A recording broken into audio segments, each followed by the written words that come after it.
Bismillah ar-Rahman ar-Rahim, alhamdulillah, wa salatu wa salamu ala Sayyidina Rasulillah wa ala alihi wa sahbihi wa man wala. So we're going to do things a little bit differently tonight, inshallah. I have some prepared remarks, maybe 15 minutes or so. I think it will be helpful to provide some background. And then we have the questions that me and Imam al-Rifai will go through. I think a lot of the questions will be answered kind of implicitly in what I'm going to say, but I wanted to provide what I think are some important background points. This is not necessarily a history lesson or a survey of history, but rather just main points that you need to know about. And if you want to know more about this issue, you're going to need to do more research. Of course, much of what I'm going to say will be contentious, by the antagonists. So, I mean, that I also admit. It's not like everything, I mean, obviously I'm presenting what I believe to be sound history based on facts, but when we get into the more, I'll highlight certain issues, they will be, people will argue against them. So the first issue I want to mention that is very, very important for you to understand the nature of the current conflict is you have to understand that ever since the time of Christ alayhi salam, there has been a systematic Western Christian persecution against the Jews. And for nearly 2,000 years, the Jews in Europe have lived in, absolute horrible conditions and standards. They were ghettoized, they were forced to wear certain clothing, banned from wearing certain clothing. They were not allowed to hold certain jobs. They were not allowed to marry without permission. A lot of times they were taxed. They were not allowed to hold certain jobs. Sometimes their places of worship were closed and ransacked. I mean, absolute horror, horrible situations systematically. That's very, very important for you to understand and to acknowledge. It's so bad that many Jews in Europe that were able to who were able to and lived under Muslim rule. So that's why for centuries there were a flourishing Jewish community in Spain, and then after the collapse of Islamic Spain, Andalusia in 1492, some of them were absorbed into North Africa, but some of them also fled into the Ottoman Empire. So throughout the history of the Ottoman Empire, there's also been a flourishing Jewish population. And of course, there are Jewish populations throughout the Muslim world in Egypt and Yemen, so on and so forth. I mean, even from the time of the Prophet ﷺ till our time, there are still Jews that live within the heartland of the Muslim world. And the Jews that lived under Islam had the complete opposite experience. So in a way, and this obviously will be contentious, but Islam saved Judaism because Islam was able to keep Jews intact, free to worship.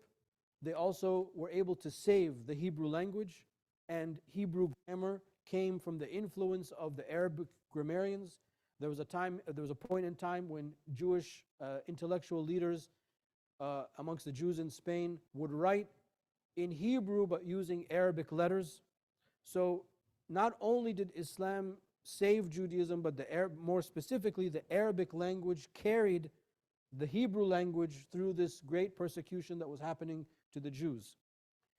And that's also important to note, that there is no essential problem between Islam and Judaism. There is no essential problem between Islam and any religion. We are the religion of coexistence, and that's inshallah what I'll dedicate Friday's khutbah to, inshallah, talk about that.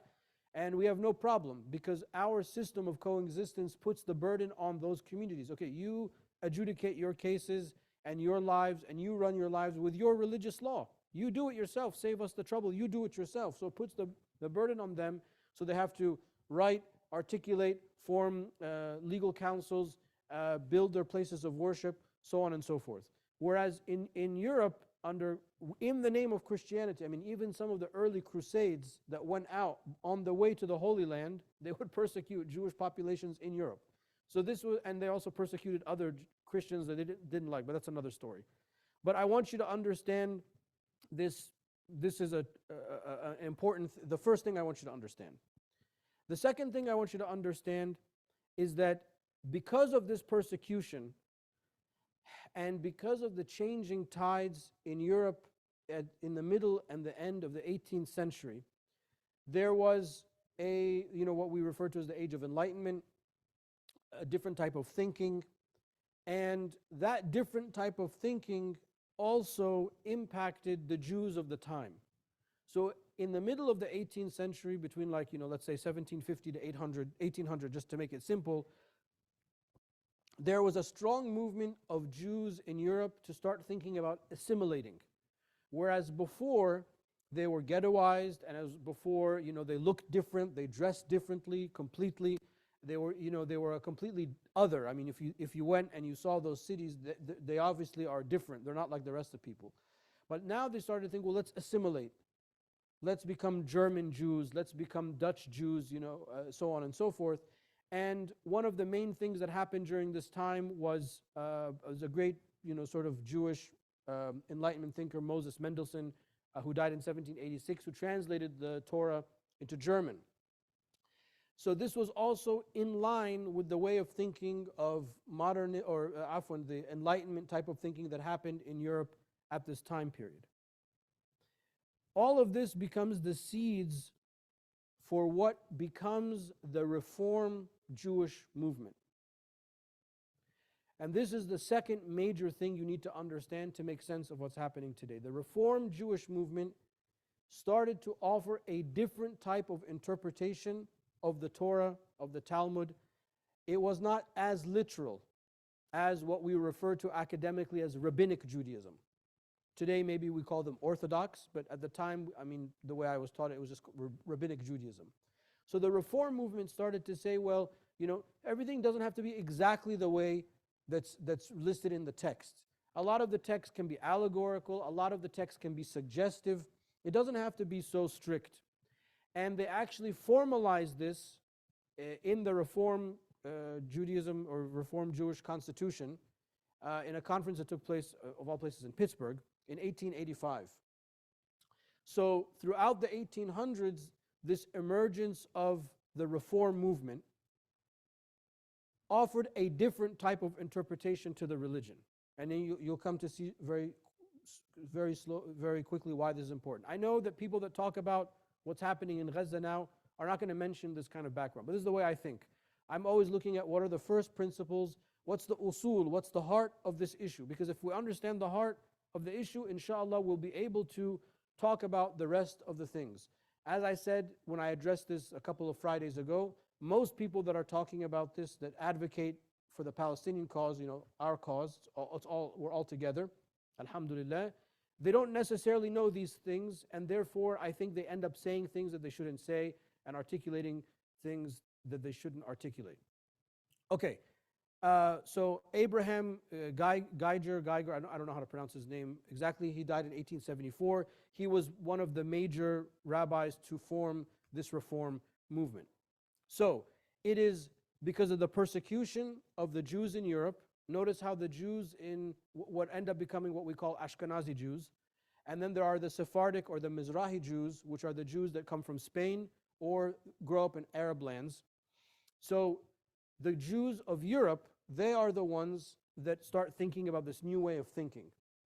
And it is through this interpretive, this change in interpretation, which will be linked with the next step, the third major thing I want you to learn, which is the rise of nationalism. Now, of course, after Napoleon and the French Revolution, there was the sense that, okay, we can have our own state, people are free, we don't have to follow these antiquated feudal systems, medieval systems, we want national, so there was this rise of nationalism.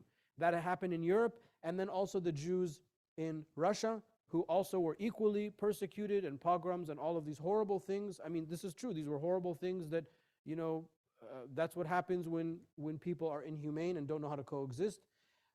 And there was this concept of Mother Russia. Right, so the same thing that happened in Russia, that also happened in Europe, this idea of nationalism.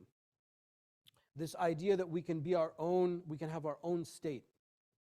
It was at this time in the late 1800s that the Zionist movement emerged, sort of with all of these trends happening at the same time.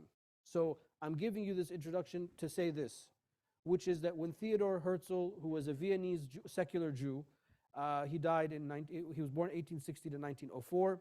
Afwan, he's an Austrian Jew.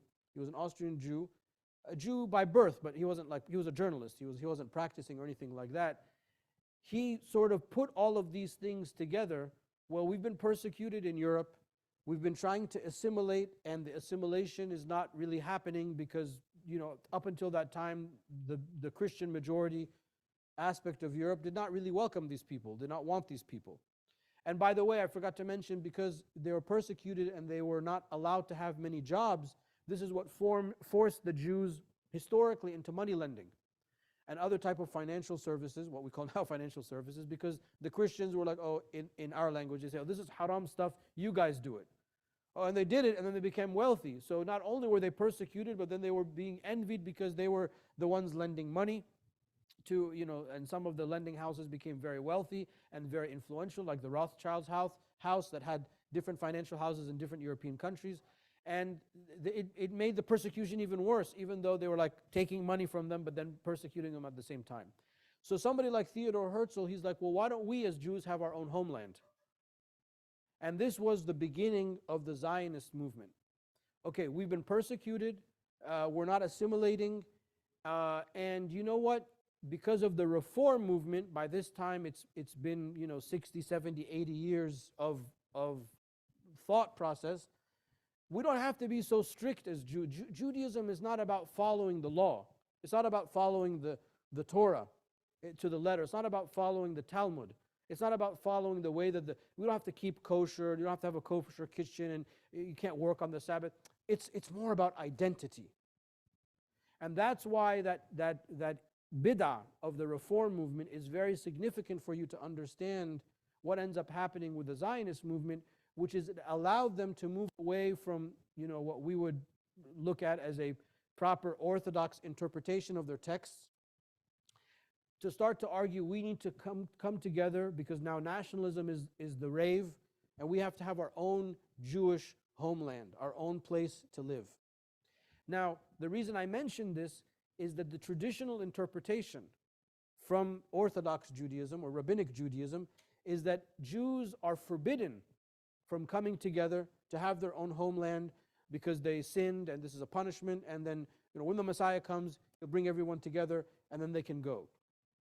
This is known as the three oaths, which is an interpretation of a passage in the Talmud. Now, if any of our Jewish neighbors heard me now, they would be very offended by what I'm saying, and they'd say, no, this is completely incorrect, most likely, and these people are nut jobs, which is part of the reason why we need to say it, because, well, maybe now they're looked at as nut jobs. All of these rabbis that you see that are against Israel, and they wear the Palestinian keffiyeh, and they said there's a separation between Zionism and Judaism. Well, that's actually what we're trying to say is, okay, they might be a minority, but that's actually historically, intellectually accurate. That for 2,000 years or whatever, however long, a long period of time, the Jewish establishment understood that they were not meant to come together to form a national homeland.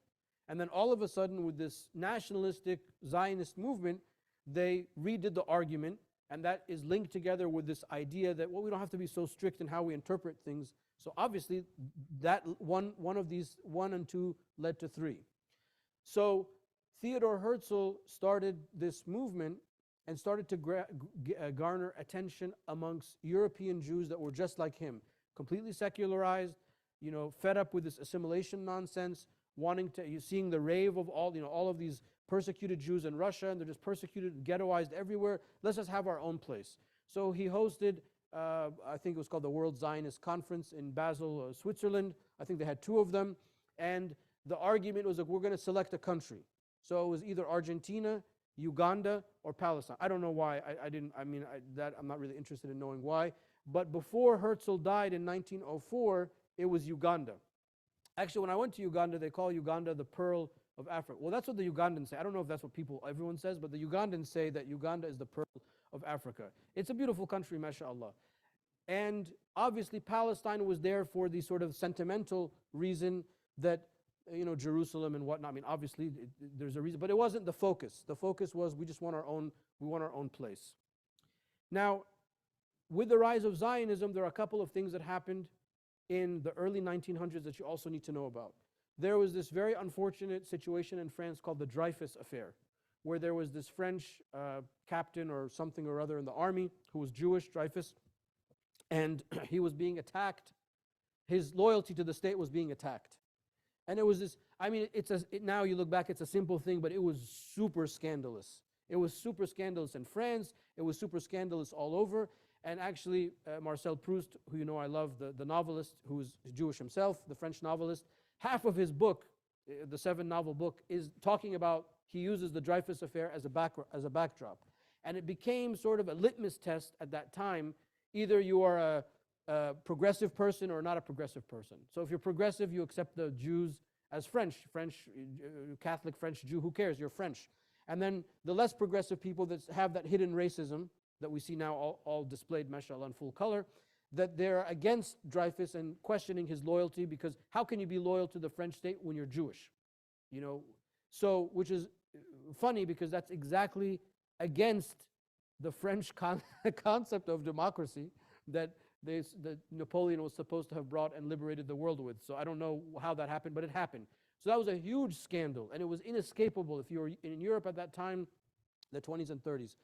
Added to that was Herzl tried to purchase Palestine from Sultan Abdul Hamid II, rahimahullah, because at the time the Holy Land was under the suzerainty of the Ottoman Empire, was part of the Ottoman Empire. Now, what happens is in the World War I, the Ottomans are defeated. So in World War I, the Ottomans are defeated, and the British take control of Palestine. That's what we refer to as British Mandate Palestine.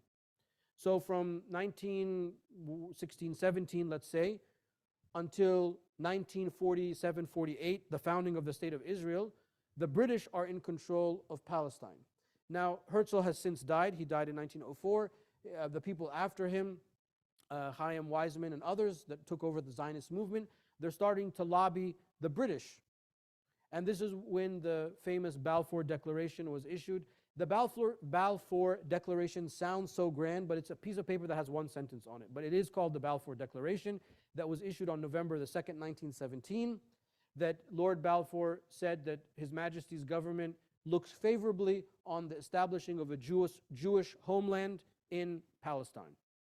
Now, when the British took over Palestine, you have to understand that they took over immediately the Ottoman bureaucracy and infrastructure that was in place, because for like the last 400-500 years, the Ottomans were governing Palestine, Jerusalem, Haifa, Gaza, so on and so forth. And one of the myths that you need to be careful of is that there's an argument that will say that there was nobody living here, that the Palestinians were nomadic, that they were Bedouins, that they were backward, they used to eat their dung and drink their urine, all that kind of stuff. And the Jews came, or the Zionists, I should be more accurate, came and they created cities out of sand dunes. This is historically a complete fabrication, because the Ottomans governed this place. First of all, it's Jerusalem. So Jerusalem had Sharia courts, had a Qadi, they had schools, so on and so forth. So when the British took over, they took control of the deeds, the land deeds that all of these people had. So yeah, it was agrarian, but the whole world was agrarian at this time. Or maybe the Middle East and the Muslim world or Arab world was still more agrarian, and the industrial revolutions, hasn't swept completely the way it did in Europe. So they were still agrarian. But a lot of these landowners were people that weren't there all the time. Some of them lived in Damascus, some of them lived in Tripoli, Beirut, some of them lived in Istanbul, some of them lived in Cairo, so on and so forth. So when the British government took this over, they basically, in a very, stuff about damn them, in a very dubious, way, the way that you would expect of the British colonialists, they started giving these deeds to these Zionists that were immigrating from the mid-1880s. And that's how, now another myth that you'll hear is that, well, the Palestinians sold the land. Yeah, there were some Palestinians that sold land to the Zionists, but maybe it's like 3 to 4% of the land. But the vast majority of it was not sold in that way. It was usurped in one way or another. Somebody didn't pay their back taxes, and the deed automatically went to the Ottoman municipality. So when the British come, they're like, oh, look, this guy forfeited his taxes, so we get to take it. But this guy has been living on this land for 22 generations. He has the deed of the original land, and he's selling the land. I mean, he is not aware that he has to pay back taxes. That's not how the Ottoman system worked. So the British used these type of tactics to basically disproportionately give the land to the Zionists that were coming from Europe, and on purpose try to segregate out the Palestinians. Now, what we also have in this time is we can't forget what happened in World War II. So in the late 1930s, to escape the persecution of the Nazis, more Jews came from Europe to Palestine, to British Mandate Palestine, to flee obviously what happened. And we know the horrors of the Holocaust, and which is an unspeakable blemish on the history of humanity, without doubt. So when the Jews started coming at this time, they started organizing.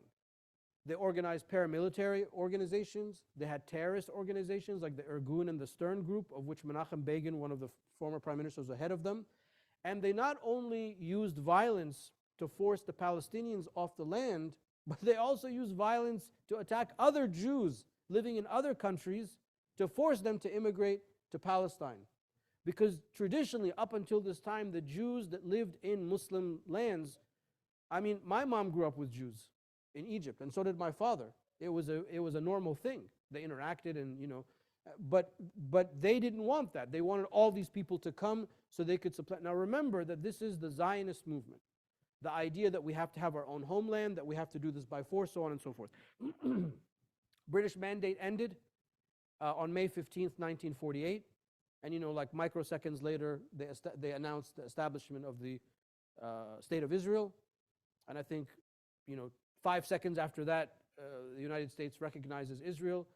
There's a war or aggression, and this is what we refer to as the first Nakba, in which hundreds of thousands of Palestinians were displaced from their land.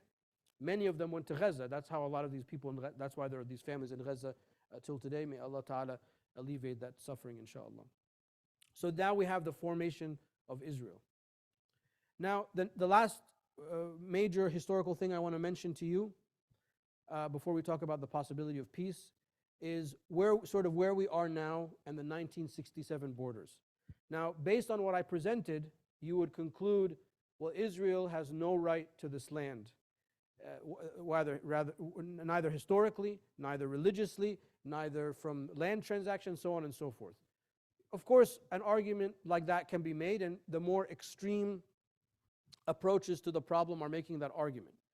But the story doesn't end there. There have been many wars between the neighboring Arab countries and Israel. In 1967, the United Nations issued Resolution 242, you can look it up, establishing borders for Israel and borders for what is called the Palestinian territories of the West Bank and Gaza, and East Jerusalem as the capital of Palestine. When Egypt, Jordan, other countries make peace, the Arab or Muslim countries make peace with Israel, they acknowledge those borders. So from a Sharia point of view, the state of Israel is a recognized state. It has diplomatic ties, like in Egypt, there's an Israeli embassy, the Israeli ambassador lives there with his family, I don't know if he's still there, but lives there with his family. Same thing with Jordan. You see the flag flying where the embassy is. I mean, that means Egypt recognizes Israel, and so Israel is a duly, I don't want to use the word duly, it's a constituted state that is recognized by its neighbors along those borders. According to that Resolution 242, now of course a lot of Israelis and pro-Zionists will be very upset with what I'm saying and counter and saying this is not true and difference of interpretation. Okay, I mean, yeah, but this is our mosque, so we can say the way us and the vast majority of the Muslim world interprets it, is that the West Bank and the Gaza Strip are occupied illegally by these Israeli settlements. And this is really where the tension is. When the Palestinians many times were on the verge of making peace, it was a huge compromise for the Palestinians to agree in the first place to this concept of the 1967 border. Because at that time, they were under, they were very much convinced that there was no legitimacy to the state of Israel at all.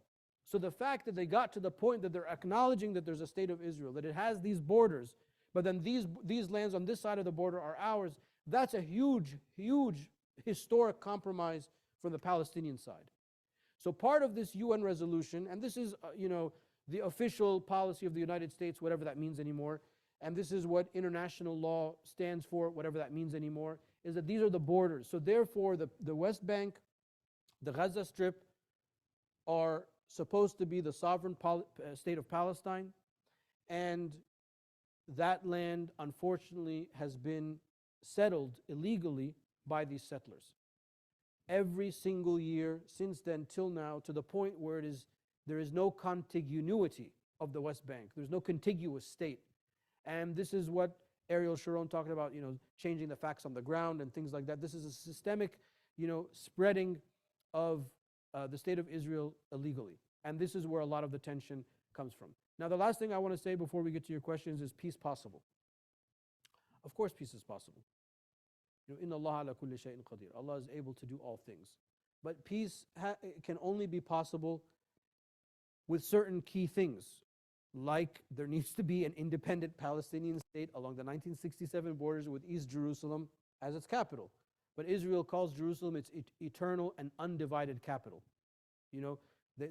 These type of words of aggression, it's eternal and undivided. Well, where were you for the last 2,000 years? This concern about Jerusalem. When Sayyidina Umar radiallahu anhu walked into Jerusalem and he asked the patriarch to show him where the wall of Buraq was, what the Jews call the Wailing Wall, we call Ha'at al-Buraq. It was a trash pit.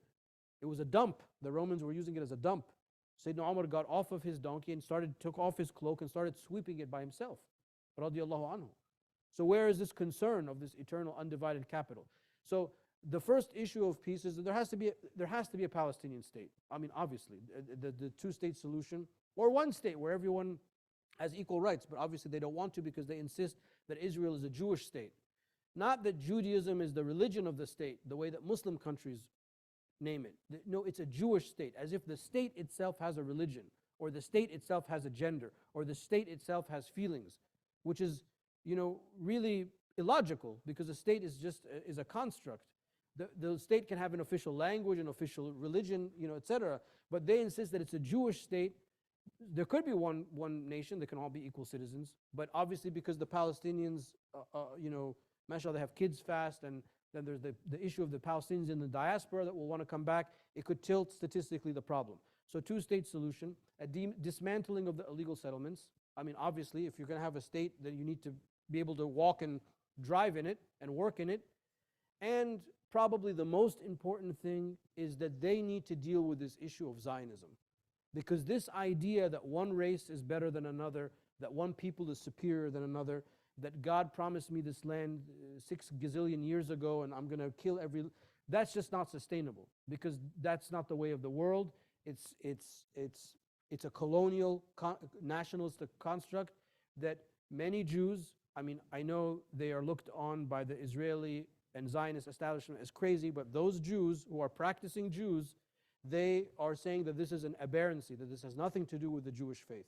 So they have to do something with that philosophy. They have to un-Zionist the state, they have to come to terms with that, and we can help them, but there's something that they have to do on their own. Okay, peace is always possible. We pray for peace, alhamdulillah. Again, I wanted to provide just these remarks to give you guys some points to consider, to think about. If you want to research some of these things, I encourage you highly to research about them, to look into them, inshallah. Let's do the questions, and then Imam Rifai can help me with that, inshallah.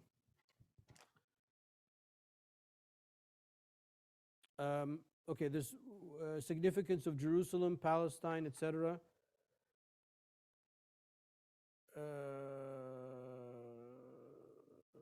Okay, a question about the spiritual significance of Palestine in relation to Al-Aqsa. Is the tomb of Moses in Jericho? Are the mosque tombs special significance in Gaza, West Bank? Have they been destroyed? How does Yemen figure into the present conflict? Well, Jerusalem is believed to be by us the Qibla of all of the Anbiya, including the Qibla of Sayyidina Muhammad sallallahu alaihi wasallam, until the changing of the Qibla from Jerusalem to Mecca. But we do believe that the Kaaba was built first, and then Jerusalem was built several decades after that. So Jerusalem is significant for the whole world, not just for us. And specifically for the Abrahamic faiths, it was the Qibla of the Jews before us. It was the land of Christ alayhi salam, where the Church of the Holy Sepulchre is there. And of course, it is the place of Al-Haram al-Sharif, Masjid al-Aqsa, in which the Prophet ﷺ engaged in the Isra and Ma'raj. You have to also know that when Jordan made peace with Israel in the 90s, the Israelis acknowledged the Hashemite family, the royal family of Jordan, because they're descendants of the Prophet ﷺ. The Hashemites' claims on the awqaf of Masjid al-Aqsa, which includes Ha'at al-Buraq, the Buraq wall, what the Jews refer to as the Wailing Wall, the wall and the street.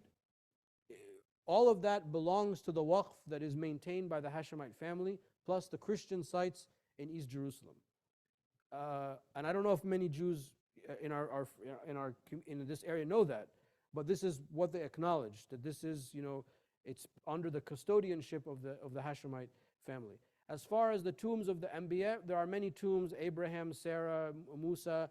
I think on the Jordanian side there's a tomb ascribed to Harun alayhi salam. We know with no certainty the tombs of any prophet except Sayyidina Muhammad sallallahu alaihi wasallam. And this is one of the miracles of Sayyidina Muhammad alayhi salam. All of them are approximation, and Muslims have gone to those tombs throughout history to make ziyarah and things like that. The Prophet sallallahu alaihi wasallam's great-grandfather Hashim is buried in Gaza, so there's a mosque and a tomb for him there.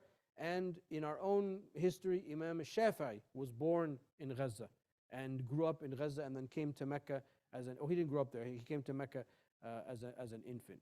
As far as Yemen is concerned, the Houthis in Yemen, they're a Shia group in Yemen that are in control.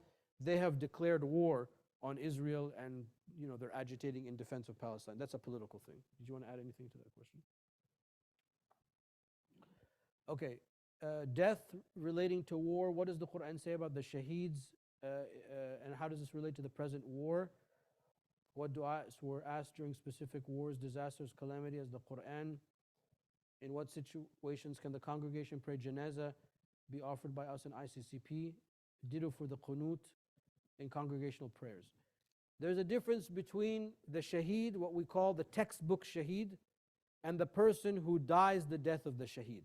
The textbook shaheed is somebody who engages in a real jihad for the sake of Allah Ta'ala, protecting Islam, and dies on the battlefield against the evildoers, which basically doesn't exist, because all wars are now, somebody is paying somebody to do something that they don't want to do. That's the textbook shaheed, like the people in Badr. The people that died in Badr, radiallahu anhum, they're the shuhada. Those are the people that you don't wash, you don't shroud, you don't pray over, that you bury them in their battle gear, all cut in blood, and you put them in the grave. There are, however, many people that die the death of the shaheed, meaning they get the reward of the shaheed. The woman who dies in childbirth, the person who dies of a pandemic, a plague, the person who drowns, the person who burns, the person who is defending their livelihood or their home or their wealth. Those people die the death of the shaheed, meaning they get the reward of the shaheed. But outwardly, from a fiqh point of view, we still wash them, shroud them, pray janazah on them, and bury them. So all of the people that are dying in Gaza, they're in the latter category. They're shuhada, they get the reward of the shaheed, but we still do the things that we need to do for the death. As far as the absent janazah prayer, salatul ghaib, yeah, so the shuhada are alive with Allah subhanahu wa ta'ala, as Allah ta'ala tells us, لا تحسبن الذين قتلوا في سبيل الله أموات بل أحياء عند ربهم يرزقون. Don't think that they are dead, but they are alive with Allah subhanahu wa ta'ala. So while we grieve on the outward, we know that behind all of that is a great mercy for them and for their families that are still alive, waiting them, inshallah, because these children will take their parents, inshallah, into the heaven, into paradise. As far as the absent janazah prayer, we can pray the absent janazah prayer at any time. for somebody who has been prayed upon or for somebody who hasn't been prayed upon. As far as dua al-qunut, we can make dua al-qunut, which is when we say Sami Allahu liman hamida in the last rak'ah of any prayer, fard prayer, sunnah prayer, at any time of calamity. So it's something that we are permitted to do, and it's open-ended. And you make dua for those who are oppressed, those who are oppressed. So that's a sunnah practice that can be done. But because the calamity is so long in this situation, and now I think we're like week 7 now, probably what we would want to do is just include them in our dua after the prayer, because if every prayer we do a qunut on the last rak'ah, then people will start to think that that's how we pray. So we also don't want that to happen. So I mean, it's fine if we did it, but what we would probably do institutionally is that every time we make dua, like we did after prayer today, we would mention them in the dua, inshallah. Okay, explaining the Gaza conflict to our kids and family. 3 points I should mention at the dinner table when the kids ask about the conflict. Is this a religious war, Jew versus Muslim? Well, the most important thing I would mention is that there is an illegal occupation of Palestinian land. And that's something that we have to constantly mention. This land is occupied illegally, and that is the source of the problem. The source of the problem are not the Palestinians. The source of the problem is not what happened on October 7th. The source of the problem is not this group or that group. Even though we condemn the killing of any innocent soul, because we acknowledge that there are innocent Israelis. That's separate. That's a separate issue. But the source, like I said in the beginning, what's the asl? What's the source of all of this? It's the illegal occupation of the land. Number 2, there is a difference in our understanding between Zionism and Judaism. We have no problem with Judaism. We love the Jews like we love all of the people of the book. With all faiths, Islam has coexisted with everybody. We have no problem whatsoever. But there is a problem with a philosophy that posits that one people is superior than another, that one group is better than another, that one person's life is more valuable than another. That's a problem. Not just for us, that should be a problem for all of humanity. Because that's what Hitler said. And we've been condemning him, every chance we get. And this is in the same, it's obviously different, but it's in the same vein. That's the second point, is that distinction. And number 3 is the importance, I think, of just the act of talking about it, reading about it, educating ourselves, because obviously there are many, many, many details that I'm not talking about. So you have to become more educated. And there are a lot of resources online, alhamdulillah, now, and books, which is my preferred method. My encouragement is for people to read, to allow their children to read, and to remember the importance of Jerusalem and the things that we mentioned, that the Anbiya are buried there, and the Masjid al-Aqsa. We have to continue to remember these things so they don't fade, because we cannot forget about this importance. Do you have any? You mentioned some sources last time. I don't know if that was about this topic. Did you have sources that you want to mention? This question is for kids, though. I mean, in general, any sources? Do you have any idea? Bismillahir-Rahmanir-Rahim. So for children, there's a video resource that was provided by Noor Kids. People are familiar with Noor Kids because they send out the books every month, and they have a video series. But they did a special program on how to talk about Palestine with your kids. I think it's good for any kids that are within the age of 6 to 12, 6 to 13. That might be a good resource. If you have older children, I think at that age, they should learn the history, like as Dr. Tarek mentioned. Because I think that sometimes we want to save them. We just want to give them the end conclusion without getting too into the history. But I think it's beneficial to get into that. So there's 100 Years' War. That's probably, I think, and very easy to read. Easy to read. It's very easy to read and very current. And he himself is a Palestinian, so he fills the story with anecdotes of members of his family that witnessed a lot of these things. There are other questions about what are good explanation or sources as to the current conflict. That's a harder question because it's very hard to get good information. I think most people now are relying on social media. So democracy now might be a good source, I think, for getting information. Yeah, I mean, the problem with what's happening now is that almost every single thing that we were told in the first 4 to 5 days, almost from the Israeli side or the American side, almost all of it has now been debunked. So what that tells me is, I don't know what the hell is going on. I really don't know. I don't know who to, well, I know who not to believe, let me say that. But I want to know like the actual, like the Al-Ahli hospital. That whole thing happened when I was in Egypt. I was between Cairo and Amman, okay? In the Arab world today, this is an established fact that the IDF bombed Al-Ahli hospital. If you ask people here, they'll say the exact opposite. The truth is, now that I heard yesterday that they're saying that the audio of the Islamic Jihad fighters that they had saying that this was our missile, they're saying that the audio was fabricated. I mean, I don't know what the source of that is. But because of my training, one of the things that we are trained in is how to accept information. يَا أَيُّهَا الَّذِينَ آمَنُوا إِنْ جَاءَكُمْ فَاسِقٌ بِنَبَإٍ فَتَبَيَّنُوا. Allah says in the Quran, if somebody comes to you, a crooked person with information, verify. In one qira'ah, فَتَثَبَّتُوا, verify this piece of information. Our whole deen is based on verification. The Prophet ﷺ also said, كَفَى بِالْمَرْءِ كَذِبًا أَنْ يُحَدِّثَ بِكُلِّ مَا سَمِعَ.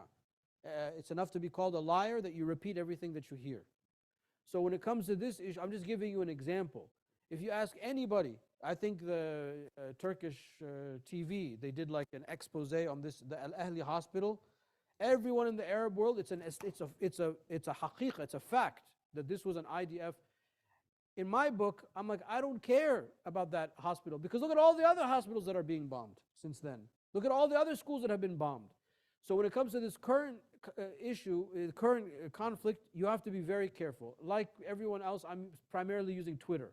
I follow certain people that I think are being fair, and I try to do my best to weed between the things. Today was a new surprise. There was the former Prime Minister of Israel, Ehud Barak, was being interviewed. Oh by my God! Christian I mean, I Amanpour. was gonna post something. And he's like, "Oh, those are the tunnels that we put down there." Did you see that? Yes. Yes. Subhanallah. And So- Christian Amanpour was shocked. She's like, Yes. "Well, I think you misspoke. I don't think I Yes. heard you correctly." She was giving him a chance to Did you say? She's backtrack. like, "Of course, yeah, we built it because they have a space problem, so we helped them with the space problem. So we built them their tunnels." Right. So that's why we call it the fog of war, because in the middle of war, what I do know is I believe nothing, absolutely nothing that comes from Israeli officials and the IDF. I think they are complete liars. I think that nothing is beyond them. I think they've lost their minds. I've said that. So it's almost as if the truth is the opposite of what they say. I mean, if Benjamin Netanyahu came right now and said it's raining outside, I wouldn't believe him until I went outside myself. That's how much of a liar I think these people are. So be very careful. And unfortunately, America, the State Department, and the White House, they're not even verifying information. They're just repeating what they say. Like the 40 babies things, right? The 40 babies. Just Pierce Morgan repeated that Hamas beheaded people in the October 7th. I'm not defending Hamas, but I'm saying they did not behead anyone. And now we found out that the IDF killed their own people on October 7th. Those burned bodies that were Mark Regev, who I've had a personal interaction with when I was a freshman in college. But it's another story. But Mark Regev said we downgraded our estimates when he was being interviewed by Mehdi Hassan. He said we downgraded our estimates of Israelis killed on October 7th because there were some bodies that were so badly burned. It turned out that they were Hamas fighters. How were those bodies burned? Hamas doesn't have anything. They don't have a seaport. They don't have an airport. They have nothing. It's a blockade. So obviously they were burned by those Apache helicopters that came from the Israeli side, and because they have the Hannibal directive where they kill their own people, and they killed those people. So it's so messy that you have to be very, very careful in the current climate to ascertain what's going on. And that's why you have to turn to Allah subhanahu wa ta'ala. Another question is about Arab countries except Qatar and Jordan silent about the conflict. No, that's not true, okay? Because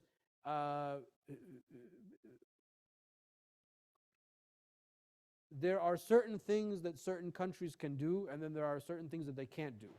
The most important thing at the very beginning of the conflict was that both the Egyptians and the Jordanians said under no circumstance are these people to be relocated neither to the Sinai nor past east of the Jordan River.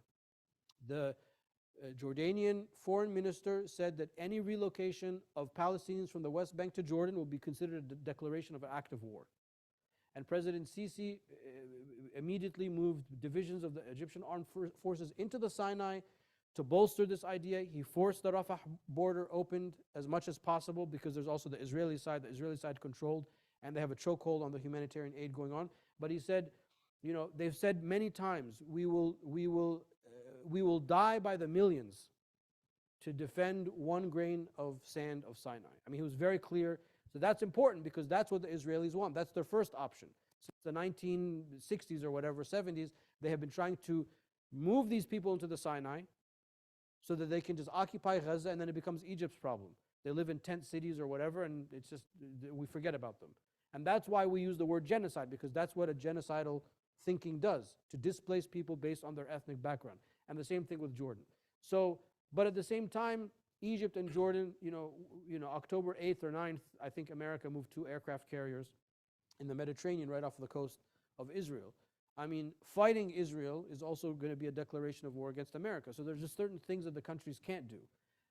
Just I saw today that the Saudi foreign minister has been making rounds, China, Russia. So I think they are trying to apply diplomatic pressure.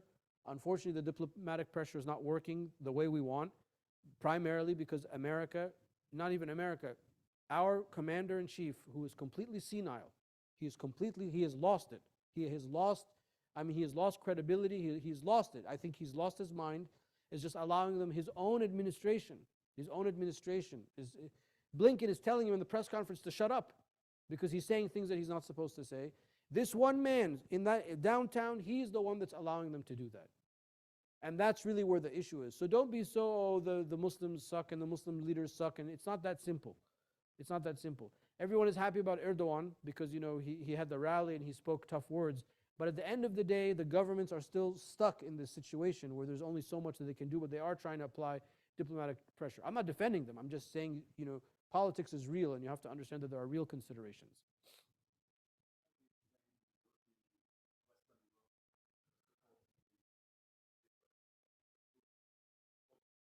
It's not obvious. You see, that's the thing. The truth is not obvious to the people in the West.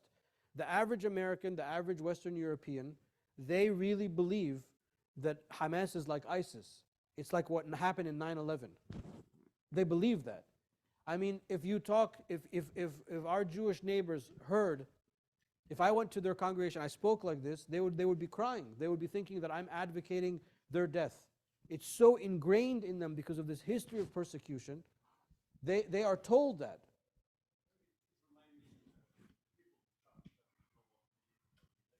Yeah, okay, I mean, that's why we have to continue to talk about it.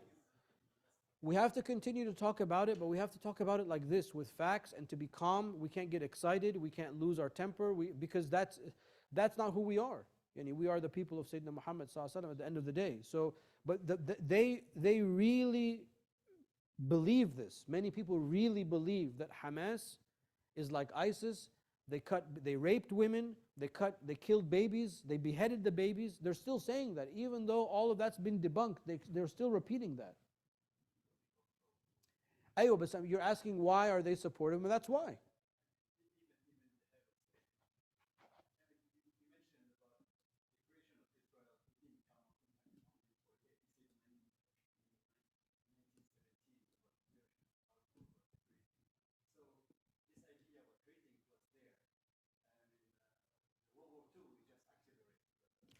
Yeah, no, of course, yeah.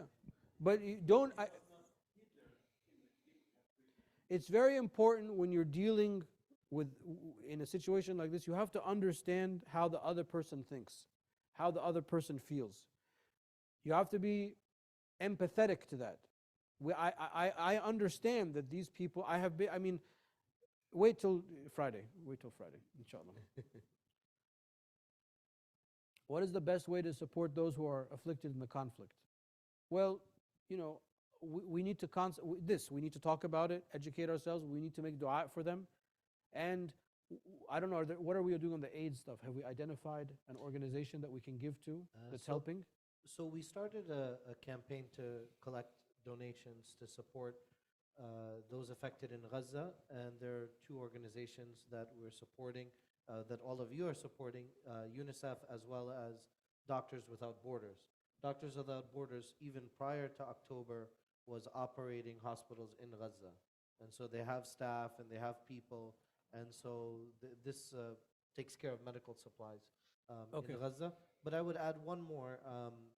Most of the aid being provided to Gaza right now, these trucks are being arranged by the UN. UNRWA is the main organization operating in Gaza. So that's another organization to look into. Okay, somebody's asking about boycotts. So the thing about boycotting is maybe we should just abstract it, because the whole BDS movement is a boogeyman for the pro-Israeli or pro-Zionist opinion. And let me just simply state that all of us are consumers, and we live in a free country, and you are free to buy and not buy whatever you want. It's that simple. Now, I look at, because I used to be in the coffee business, I look at traceability. So my concern when I buy something is, can I trace this product back to make sure that no child labor has been done, it wasn't done on like illegal land, it's what we would call ethical. So there is a space for that and an importance for that way beyond just this conflict, because there are people that are being exploited, animals that are being tortured, like a lot of the cosmetic companies, they test chemicals on animals and they burn their eyes. It's horrible stuff, really, really horrible stuff. So I want us to talk about not boycotting, but I want us to talk about ethical purchasing and trying for us to commit to buying traceable items, in addition to supporting our own businesses, for not for this reason, for a whole host of reasons. So there are, the buy local movement. I remember it was in fad. Maybe now it's not in fad anymore. But we have businesses that are in our area that are local. That's just a better way of operating in general. So that's how I look at the process. Is boycotting a company effective? Absolutely. People go out of business all the time because the people don't buy their product. There's corporate espionage that's even more dirty than the stuff that we're talking about. I mean, that stuff is really filthy because it's all for profit. So that stuff happens all the time. So is it effective? Yes, if it's done collectively. The problem is, or maybe one of my critiques is that it's stated only for this conflict. But we have other conflicts, like the Uyghurs in China, like the Rohingya, like, the list goes on and on and on. So I think that we should talk about it in the wider context so that it's more robust. This would be one of those conflicts. But if I know that this product was made in a factory in an illegal settlement in the West Bank, of course I'm not going to buy it. Why would I do that? I would see that as haram. I mean, I don't need to buy it. And we know, alhamdulillah, as Americans, we're free to do that. And we have like a gazillion options. If you just go to any store, there's what we call SKUs, the SKU. We have millions of SKUs, millions of options. I think, the challenge with the BDS movement, it can be very effective, but we live in an age of MNCs, multinational corporations and franchises. So people are like, oh, this happened in Coca-Cola in Israel, so we're going to boycott Coca-Cola International. The problem is it's a big corporation. They have so many factories, so many branches. What happens in one McDonald's is different from what happens in another McDonald's. So I think it's beneficial, but in Sharia we have this concept, al-fadil and al-mafdul. So it's like something that's good, but there's something a lot better. What's a lot more effective than boycotting? What's more effective is that we live in Maryland. We live in America. We have access to lawmakers. We should be calling them every day. We should be flooding their phone lines. We should be telling them that we're calling for a ceasefire, but we don't. Mostly out of laziness, right? So whatever time that we're spending in social media, getting really depressed, looking at video after video after video, we should do something productive. And over the last few weeks, myself and the rest of the Muslim leadership in Maryland, we've been visiting all of the lawmakers. We met with the senators and some of the congressmen. And they all told us the same thing. They said, behind the scenes, we're talking to the president. They don't want to use the word ceasefire because ceasefire sounds like Hamas wins, right? And they need more political support from us. I think a lot of the congressmen, especially after Ashifa Hospital, that was a big turning point politically. Well, they found nothing. Yeah. There's nothing there. So I think it was a big embarrassment for the administration. The guy says there's like 16 AK-47s in the MRI room. What happens when you go take an MRI? You have to be naked. You strip naked. If you have a necklace or anything, it messes up the MRI room. So they have all this machine. It's just so, that IDF guy is such a goof. The guy that pointed to the calendar and said this is the shift, the Hamas, the terrorists are making shift. I mean, this guy is such a goof. Yeah, so it's not going to work. So personally, I think that we should take advantage of the most effective tool which we have, which is our political representation.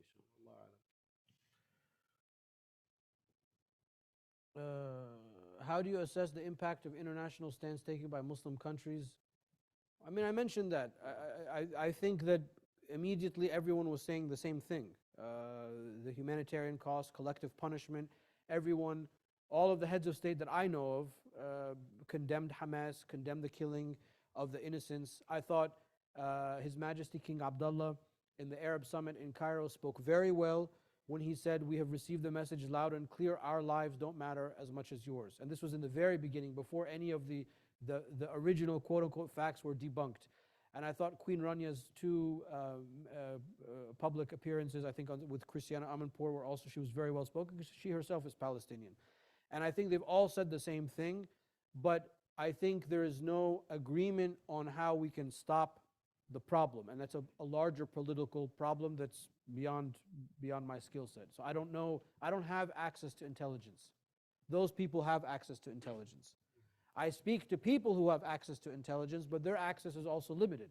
And what I do know is that because I do work with people in the intelligence community, in the Muslim world, on different issues, is when you have access to intelligence, you see the whole thing in a different light altogether.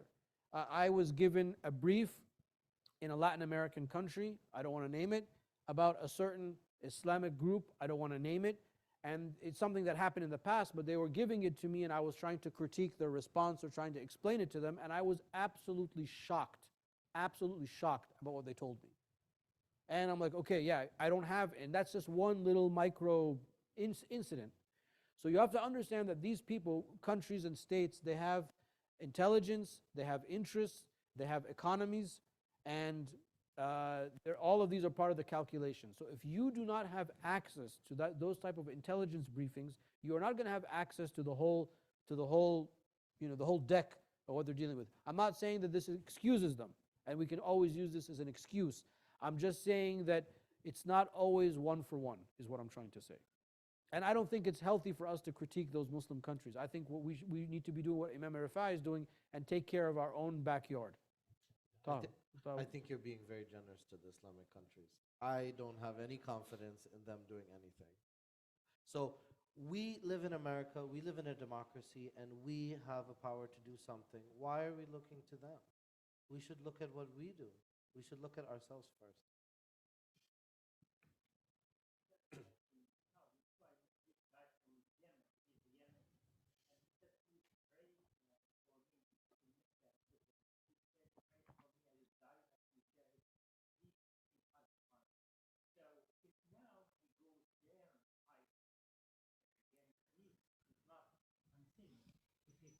Now with the Jew, like against the Jewish, he dies there. Is he going to be a shaheed? No, jihad is, there is no jihad without a raya, the Prophet ﷺ said, without a political banner. Yani jihad, or in this case war, has to be declared by a state against a state, or a state defending itself against an invasion. But I'm going to go to country A and fight. There's no cross-country jihad. It's nothing like that. So that's yani in his mind he is confusing two or three things. He's crossing the wires on two or three things. أذن للذين يقاتلون بأنهم ظلموا وإن الله على نصرهم لقدير. Permission has been given by Allah for people who are being oppressed, for them to resist their oppressors. And Allah is able over them to is able to give them victory. This is a standard in all religions. It's standard international law that if you are oppressed, if you are occupied, if you are being treated unjustly, you have the right to resist. This is international law. Article 51 of the UN Charter. So it's a standard thing. It's so standard that it's considered a universal human right. So anybody, we just said that their land is occupied, so obviously they're going to resist. I mean, that's only the natural human instinct. But I can't go and resist for them. But I can, like what Imam Rifai is saying, I can lobby here, I can try to put pressure on my government here to not give them aid. That's our form of resistance. And resistance, by the way, is not necessarily violent. There are other forms of resistance. I'm just saying the concept of resisting the oppressor is it's a human right. It's a natural human right. What are the most significant obstacles in achieving lasting peace between Israel and Palestine? The racism of the Zionist philosophy. That's the main problem. And now it's so obvious. It's so obvious that our lives do not matter. Palestinian lives do not matter. I mean, they are openly talking. They said this is a war of civilization over barbarism, light over darkness. They're citing dubious passages of scripture to justify genocidal actions. That's the problem. If that's the person with the power and that's the person that America is supporting, that's the problem. The problem is not Hamas. And Israelis themselves are saying this. They're saying the biggest obstacle to peace is our government, not Hamas. Because Israel gave rise to Hamas. Israel funded Hamas, allowed Hamas to be funded. Now, it doesn't mean that I support Hamas or I justify the killing of innocent people. We just said that that's haram, absolutely. But it's haram on both sides, not on one side versus the other. So when they can say that, what we're saying now, it's wrong on both sides, it's against Judaism on both sides, then we're going to get somewhere to peace. But as long as that belief in their heart exists, that they are superior, that they are better, that they are justified, there will never be peace. And that's why the burden is on them, not on the Palestinians. Sure. Just to add to that, as you know, I have a lot of conversations with rabbis that I know and Jewish organizations that we work with, and many of them have asked the same question: that doesn't Israel have a right to defend itself? And what do you expect Israel to do about Hamas? And I have a very easy and a very simple answer to that, which is that Hamas is not supposed to be there in the first place. The reason that Hamas is there is because in 2006, at the end of the Second Intifada, Hamas was successful in that one election. And the reason they were successful was because Israel funded them and did not fund the Palestinian Authority. And the Palestinian Authority is supposed to exercise sovereignty over Gaza under the Oslo Accords. Oslo Accords 1 and Oslo Accords 2. So who's supposed to be in Gaza? It's supposed to be the Palestinian Authority. This whole conflict can be over right away if the Palestinian Authority is given authority over Gaza again, and then there won't have any problem with Hamas. But the reason that the Israeli authorities will not allow that to happen is they don't want to see a unified Palestine. Because if there's a unified Palestine, then there's a possibility of two states. And one of the political goals here is to eliminate the possibility of a Palestinian state altogether and to make a two-state solution impossible. Which is not about land, it's about the philosophy, it's the idea that's the engine behind this policy. But they can dismantle the settlements just like they carpet bombed Gaza in 3-4 weeks. But they can have these crazy settlers go back to the heartland of Israel and give the West Bank back. So that's not a real obstacle. That's not a real justification. And all of those guys are crazy people from Brooklyn anyway, and Staten Island, and Queens. I mean, seriously, if you hear them talk, they also talk with a New York accent. They're lunatics. Even the right-wing government calls them lunatics. That's just to show you how crazy those people are. So it's not about, that's not a real obstacle. The real, again, you have to think from the first point, what's the real issue? The real issue is they believe that they are justified, they don't want a two-state solution, they want to annihilate these people, they want them to kick them out, so on and so forth. Okay, the last question here is, considering the current events, how should we shape our spiritual perspective? Or conversely, how might our spiritual beliefs influence our understanding and reaction to these events? This is just an event. just like there are events all throughout our life. At the end of the day, we have to continue to do the things that Allah established us in doing. Now, we know they have the hadith of al-fasila. The Prophet ﷺ said, if in your hand is a seed and the hour is upon you, meaning it's the end of time, plant your seed. Why would you plant your seed if it's Yawm al-Qiyamah in 2 seconds? No one's going to see the plant. Right? Because that's what Allah asks us to do. That's the perspective of the believer. I'm going to do what I have been established to do to the best of my ability until the day I die. We're all going to die. And from that point of view, our Qiyamah individually starts when we die. It doesn't matter when the end of time is going to come or when the Mahdi comes back. We don't have to worry about that. If he comes back, we'll deal with it then. So I'm not trying to belittle from the conflict, but the history is filled of these times. Baghdad was sacked by the Mughal invasion in the 13th century, and the Khalifa was brought in the street and executed in the street. And the books were thrown in the Tigris and Euphrates. They said that the horses could walk across the river from all of the books that were thrown. I mean, this is nothing compared to that. This is nothing compared to the passing of Sayyidina Muhammad sallallahu alaihi wasallam. This is nothing compared to the fitna between the Sahaba. This is nothing compared to the collapse of the Ottoman Khilafah. This is nothing compared to the loss of Andalusia. This is really small in comparison to those things. The difference is that many of us have never seen something like this in our lifetime. And even though horrible things have happened in our lifetime, because of this, we are seeing it. I mean, just before I came, this people that I was following, she was killed. We were like, I feel like we're like friends. I'm looking at her posts, and then she's dead. She got a missile hit the place where she died, just like that. I've never experienced something like that. Now you read about them, but this is what's making us feel that perhaps it is different in our lifetime, but in the span of human history, horrible things have happened all the time. Inshallah, we will prevail. The truth will prevail. Peace will prevail, but we have to be ready to be those people. And my most important message, 2 things, is not to give up hope ever. We are a people of hope and resilience. And number 2, we cannot let this conflict and we cannot let the antagonists change our behavior. Before I came, maybe you guys got a chance to see this absolutely insane former Obama diplomat who's harassing the halal truck vendor in New York. Did you guys see him? This guy is absolutely insane. He goes up to this Egyptian guy and he says, please forgive me. And he said, do you rape your daughter the way Muhammad raped Aisha? That's what he said. It's on video. You're going to go home and you're going to see it. I mean, how would you react if someone said that? I mean, I was going to break the phone when I was thinking the guy in the truck. I mean, kudos to him. He didn't react. He didn't react. And he said, we killed 4,000 Palestinians, and we've killed 4,000 children. That's not enough. It first started, people were sharing his video like, who is this guy? And then it turned out that this guy was a senior diplomat in the Middle East in the Obama administration. The important thing is that we cannot let that man or people like him change our attitude.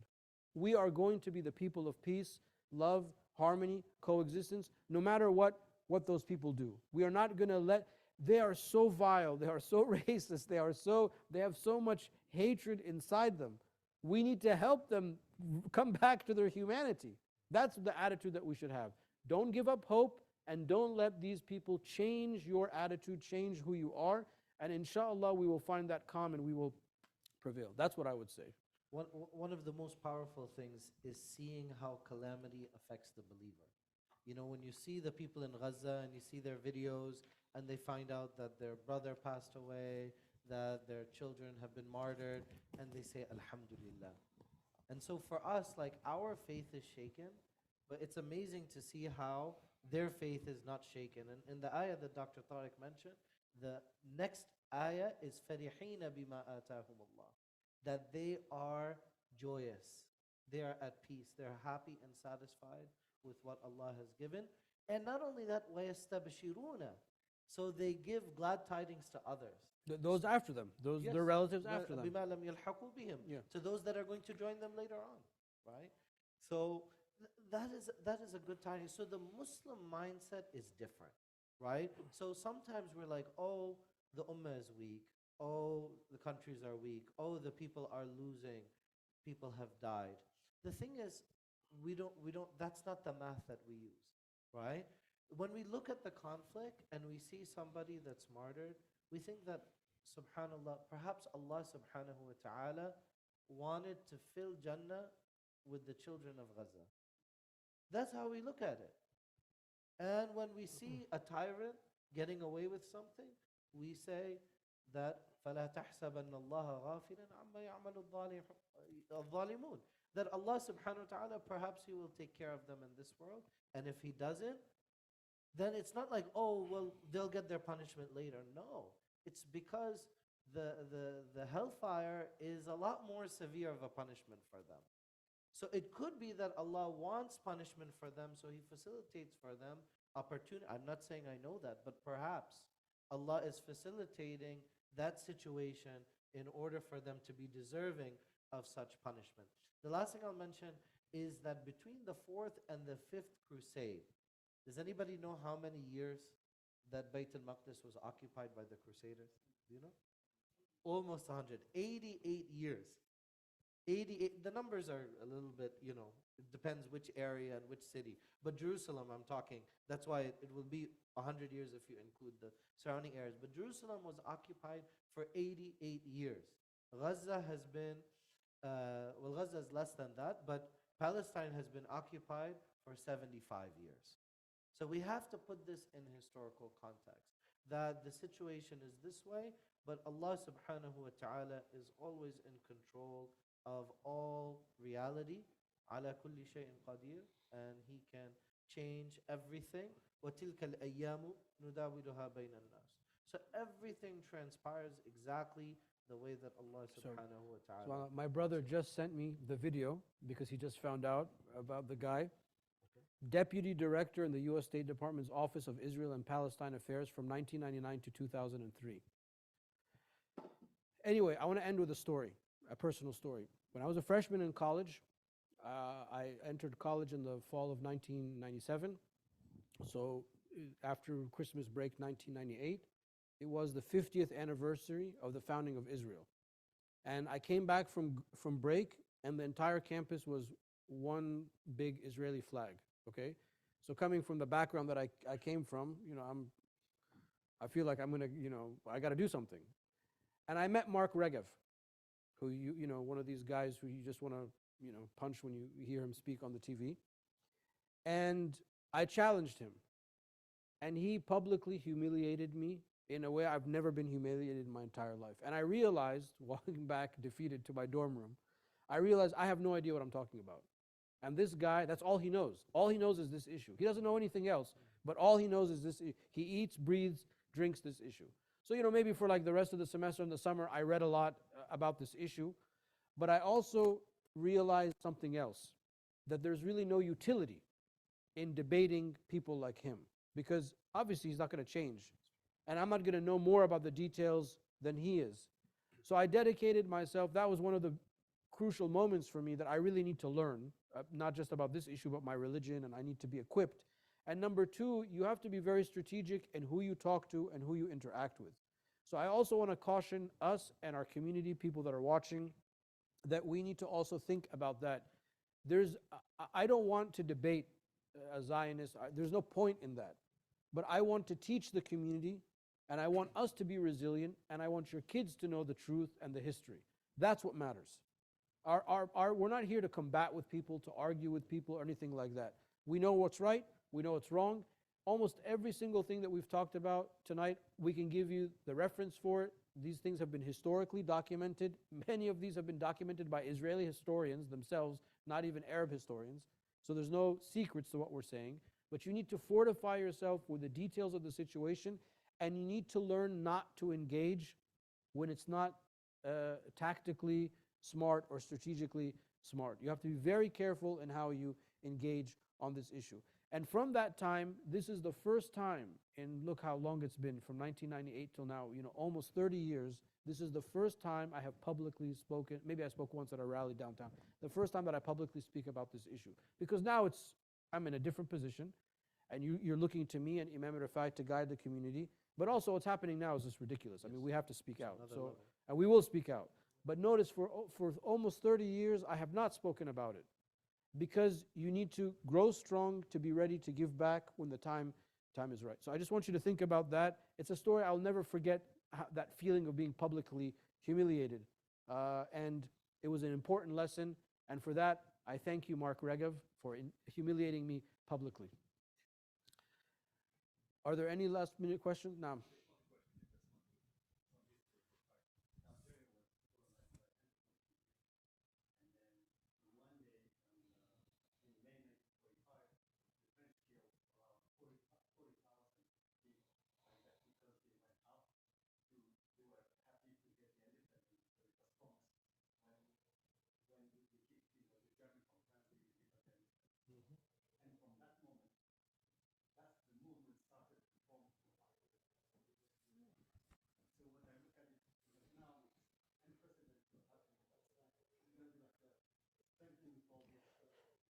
Inshallah. Yeah, it takes time.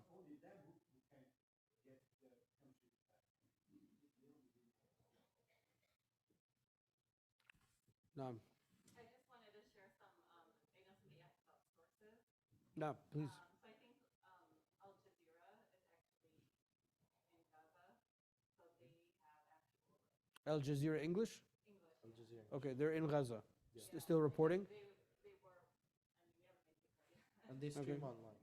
And they stream, and like the other, like CNN, and I think, Well, they're all with the IDF, and they're not allowed to report until the IDF sees what they're going to report on. yeah, so you can't, everything goes through Israel before they can report it, so there's no point in reading any of that. But there's also a lot of independent Palestinian journalists that are basically like live streaming. Yeah, those are the people that I'm talking about. Like, Yeah, so those are you the follow like 5, 6 of them, and then by the end of the week, 1 or 2 of them dies. Yeah. So those are like the sources. But Al Jazeera is like an actual like station, English. Okay, good. So Al Jazeera English. I have a question. A lot of efforts are being made to form a political action,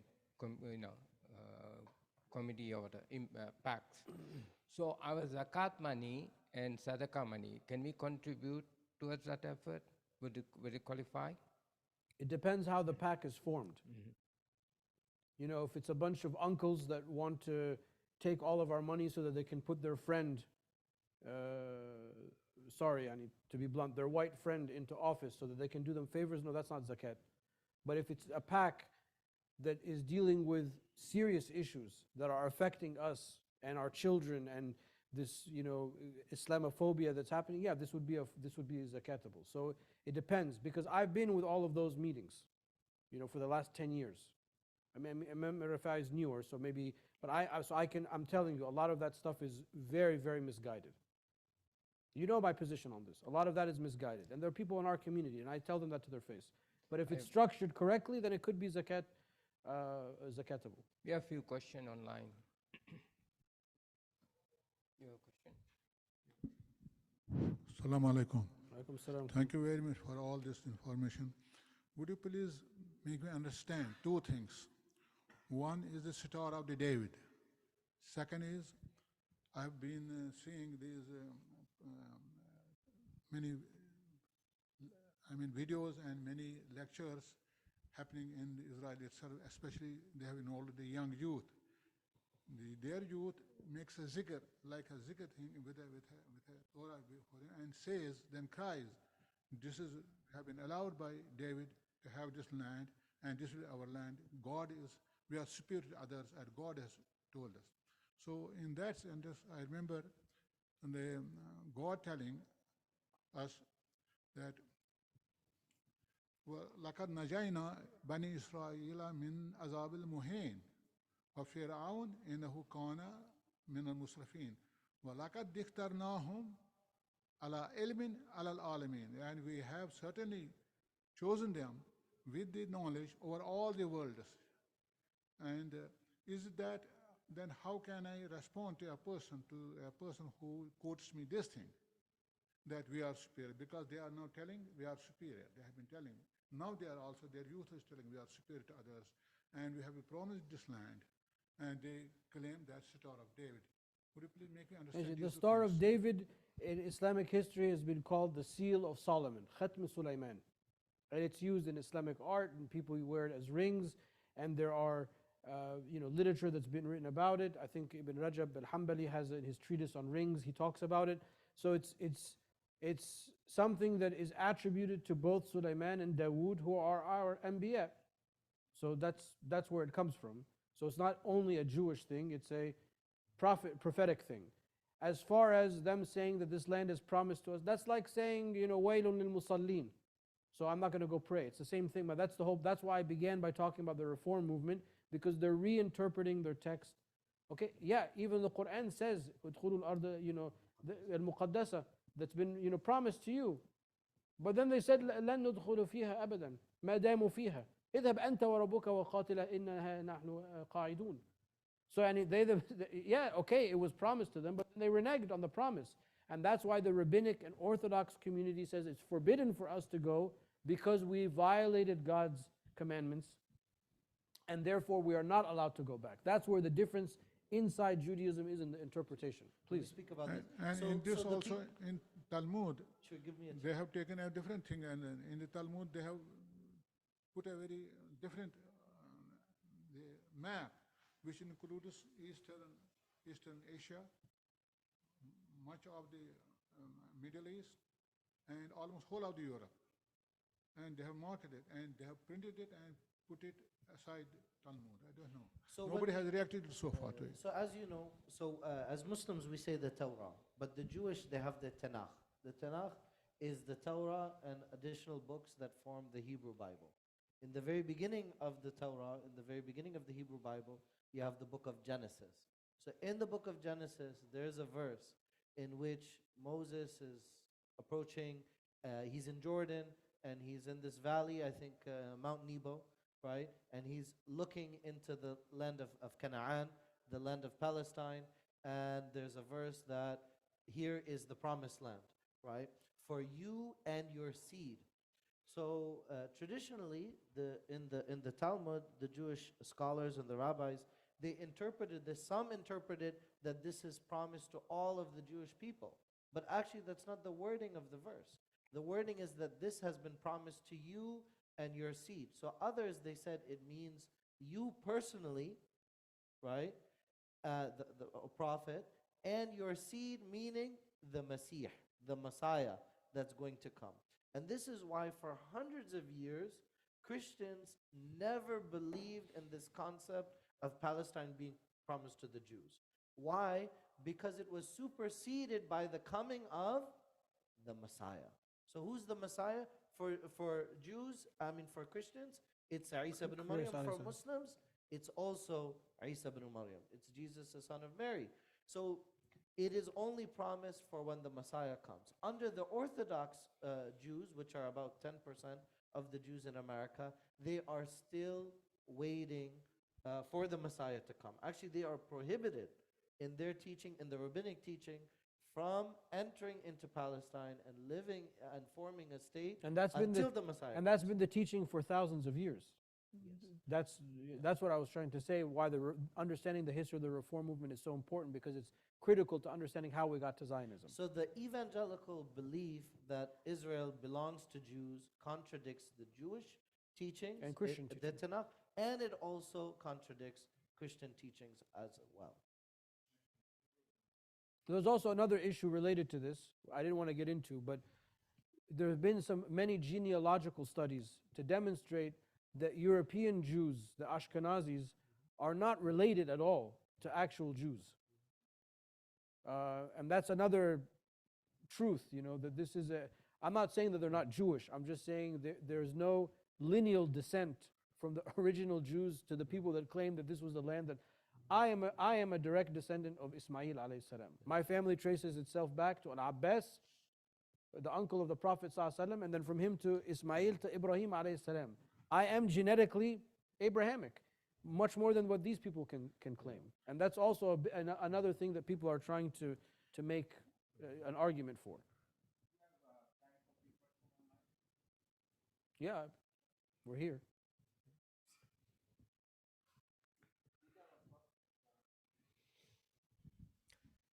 Did our Prophet say our Ummah won't pass more than 1400 years on earth related to this war?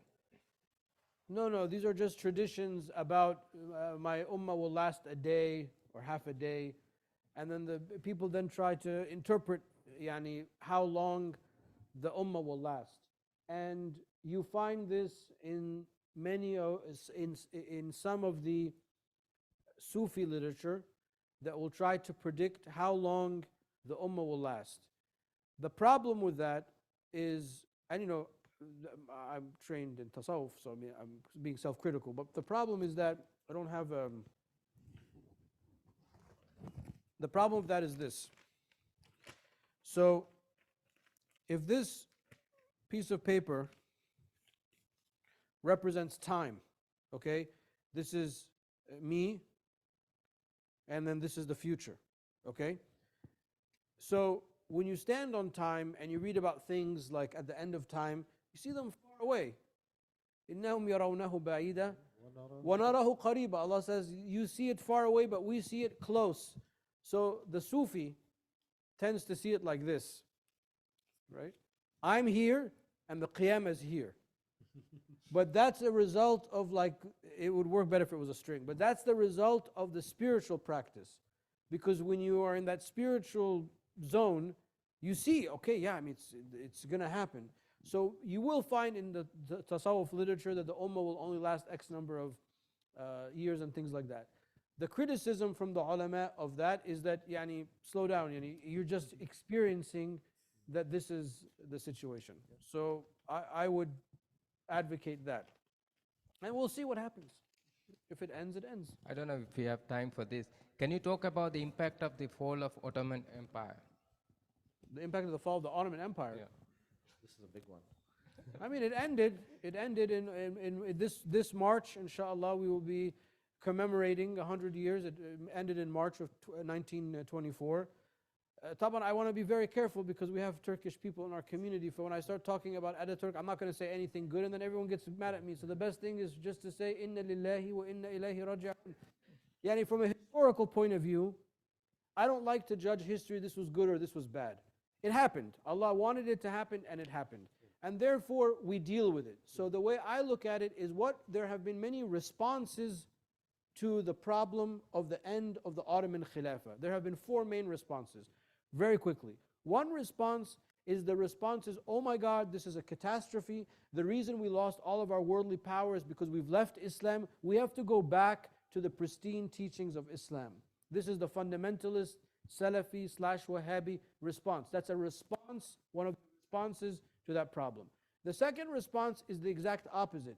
This is amazing. Now we can free ourselves from the things that held us back. We can be modernized. We'll be clean shaven, wear Western clothes, we'll change the alphabet, we can modify the prayer. They want to reform Islam. So there has been a reform movement, from the early 1900s till today. Like the Quran only people that I always make fun of. Things like that emerge. Those are like reformers. Let's look at science. If the Prophet ﷺ was alive now, he would be using toothpaste, he would be using miswak. It doesn't make sense that a girl should get half the inheritance of her brother. That's not fair. They just want to change everything that they don't like to make sense. The third response is the messianic response. Oh my God, this is a disaster. This is the end of time. The Mahdi is coming. I'm the Mahdi. So you have many people that call themselves Mahdi, like the Mahdi of Sudan. You laugh, but the people died, the Mahdi movement in Sudan.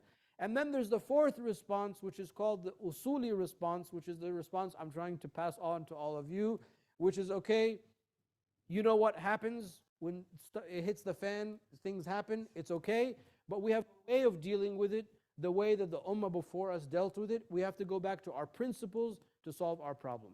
So if you want to talk about the collapse of the Ottoman Empire, rather than offending my Turkish brothers and sisters, we just say that these are the 4 responses that happened. Now, in the response of the Salafi movement, Salafi, Wahhabi, which were historical things, from this can come the extreme people. The Khawarij, ISIS, Daesh, things like that. They can come that extreme form.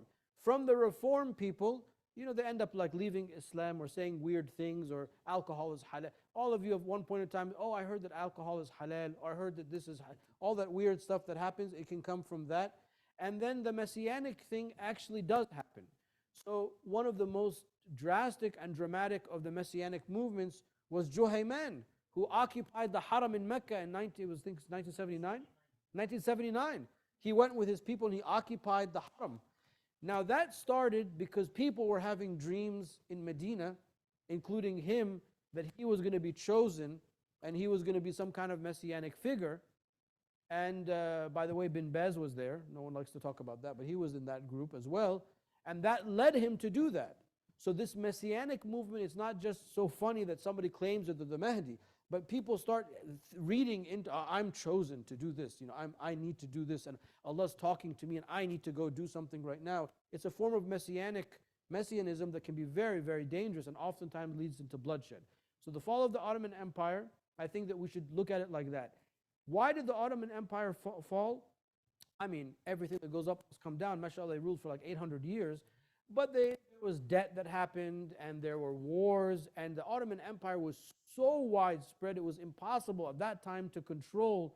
I mean, America now with its bases, it's hard to control. This was like a contiguous landmass that was almost impossible to hold all at the same time, at that time with the technology. Plus, they started to lose the countries in the Balkans. And and the World War I really is what kind of decimated the issue with the rise of nationalism to form the modern Turkish Republic. So, those are some of the reasons why, but it's a historical incident that I like to just look at the history of it and learn what the responses were. Okay. Is there honest dialogue in the interfaith circles involving imams, rabbis, priests, and priests? Friday's khutbah is going to be exactly on this topic. Me and Imam Rifai have been talking a lot about this. As you know, I have a lot of experience in interfaith. I have raised tens of millions of dollars in the name of coexist and interfaith. I have dealt with the Vatican, evangelical communities, Jewish communities. I have dealt with Cambridge University, Yale, Georgetown. I have a lot of experience, and what is happening now is a failure of the interfaith network, all sorts of networks, whether it be locally, nationally, internationally, to address this problem. It's very sad for us because since 9/11, we have been very vocal, very much out there, talking to people. We have condemned our own people more than we have condemned anyone else, because some of the people that are Muslims do crazy things. We've done all of that, and now is the turn for the world to come to support these innocent people that are being massacred for no reason. It's a genocide. I mean, that's what it is.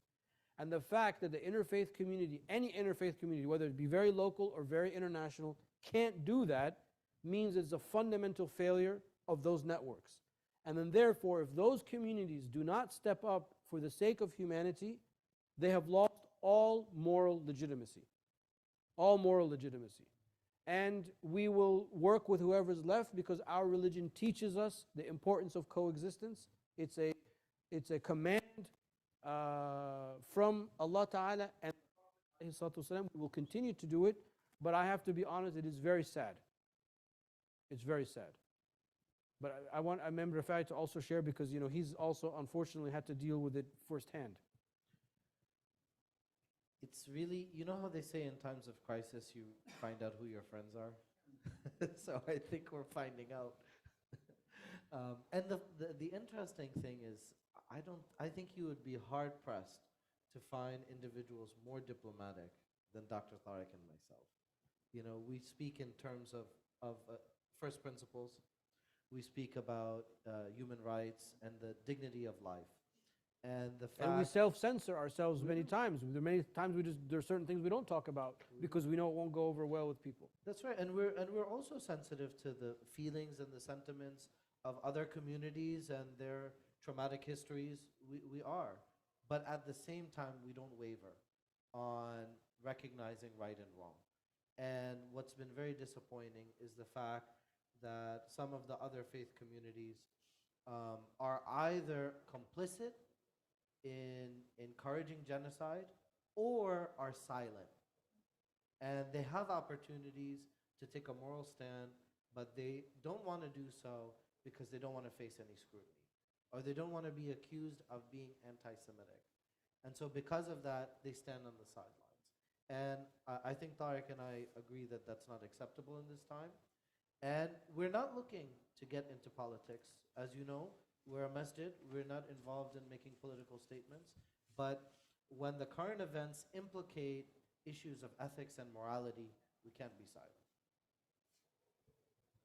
Okay, I think Sister Sanas want to find out if we can host a call bank, call elected officials at Juma, after Juma at ICCP. So this is connected to the point that I just said. We're which- asking them to come? Hmm? Asking these politicians to No, come? they're no. asking for a call. Call back, So, yes, sir. so as a masjid, we are restricted in political activities that we can legally engage in. And at the same, and we have diversity of thought within our community. Not everybody has the same views. But there are other organizations in Montgomery County. We have MCMC. So I would encourage everybody to reach out to the Muslim County Council and ask them what they're doing for Palestine and ask them to organize it. And if a venue is needed, then I think inshallah we can assist in providing a venue. But that has to be organized by the Islamic institutions, not by the masajid, right? And we can support them as much as we can. Okay, and this is the last question. I think it is important to note that the ayah emphasizes that not just Masjid al-Aqsa is holy, but the entire surrounding land, Palestinian and Sham, as attested to in the Quran. That's it, the surah she is mentioning, Surah Isra, ayah 1. سبحان الذي أسرى بعبده ليلا من المسجد الأقصى من المسجد الحرام إلى المسجد الأقصى الذي باركنا حوله. You know, Allah Ta'ala says that He has blessed this mosque, the furthest mosque, and its lands. The Prophet ﷺ said, Barakallahu fi Shamina wa Yemenina. May Allah Ta'ala bless our Levant, the whole Levant, and our Yemen. For of course, all of these are blessed lands. You know, the people that are staying vigil are the people of Jerusalem and its surrounding areas. So the Prophet ﷺ said, go and visit Jerusalem, and if you can't, then send them oil, you know, send them kind of supplies. So it's a sunnah for us to care, and these are all blessed lands, which is why this pains us. It pains us to see ancient churches that have been there from the first, second, third century of the Christian era being destroyed. It pains us to see children, parents burying their children. It's very painful to see this in a land that is supposed to be blessed, in a land that has always been a home for all of these religious communities together for centuries, for over a millennia. It's painful. The third oldest church in the world has been severely damaged In Gaza, yeah. last week.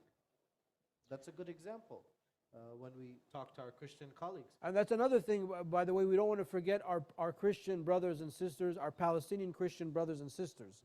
The Patriarch of Jerusalem, the Christian communities in Gaza, there are a very important part of this story as well, because they're not Muslim, so this is not a Muslim and Jewish thing. They're completely Palestinian, and they're equally being targeted, you know, by this. There's no Hamas in the church. Hamas are Muslims, you know, these are Christians. And here, just a couple miles away from here, is Pastor Sari Atiq, and he's Palestinian, and he's a pastor of his congregation, you know, of people from all different backgrounds. So we should recognize that, you know, Palestinians are both Muslim and Christian, and it affects both communities. One time, Sayyid Hussein Nasr, he told us this story in class. He said an American Christian missionary went to the Holy Land to do missionary work. So he went to a house and he knocked on the door, and he opened the door, and he saw a crucifix, and he saw a picture of Christ and a picture of Mary. And he's like, how did you find out about the good word? And the man said, the man himself, and he shut the door in his face. You know, these are Christians that have been from the time of Isa alayhi salam, Christians in this land. And you know, this is an American thinking that he's going to tell them about Christianity. You know? So these are ancient Christian communities, you know, ancient, older than Islam in the land. So I think that wraps up all the questions. One thing, you know, just to leave you with something uplifting, something positive, don't be overwhelmed by all the negativity. Every hardship and every difficulty, there is victory, there's assistance from Allah that comes with it. You know, Allah mentions in the Quran, Inna ma'al usri yusra, Inna ma'al usri yusra. So He sends it twice. So how is it possible that one difficulty and one hardship would not be overcome by two eases. So Allah subhanahu wa ta'ala, He provides His assistant. He says, فَلَا تَهِنُوا وَلَا تَحْزَنُوا, that don't be depressed, don't be down, and don't grieve. وَأَنْتُمُ الْأَعْلَوْنَ إِن كُنْتُم مُؤْمِنِينَ. If you truly believe, then in the end you will be supreme. So, when we should also be cautious in not overwhelming ourselves with images, because what ends up happening is if you become emotionally overwhelmed, then you become frozen. Then you're not able to be productive No. in your personal lives, in your professional lives, and then you won't be able to do anything for the people of Gaza. It's more important for you to allocate a time in the day when you check the news, and then in the evening just shut down and separate yourself from the news in order so that you can emotionally digest all of that, and then start the day fresh the next day and understand that life continues despite all of the hardship and difficulty. May Allah subhanahu wa ta'ala make it easy for Ameen. the people of Gaza. Ameen. اللهم صل أفضل صلاة على أسعد مخلوقاتك سيدنا محمد وعلى آله وصحبه وسلم عدد معلوماتك ومداد كلماتك كلما ذكرك الذاكرون وغفل عن ذكره الغافلون.